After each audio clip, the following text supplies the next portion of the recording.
a su madre. Pero ahora faltaba lo peor, los rivales tenían que matarse. El chiquillo adoraba al doctor y a la vez respetaba a su padre. Se inquietaba siniestra en el kiosco, una sombra de muerte implacable.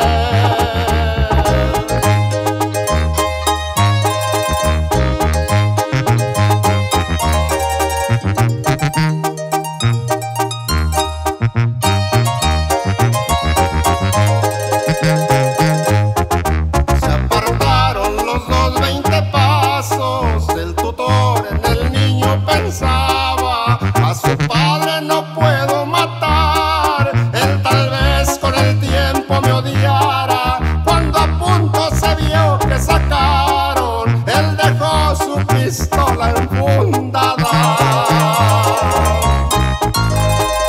Se escuchó detonar un disparo con el eco de un grito en la calle.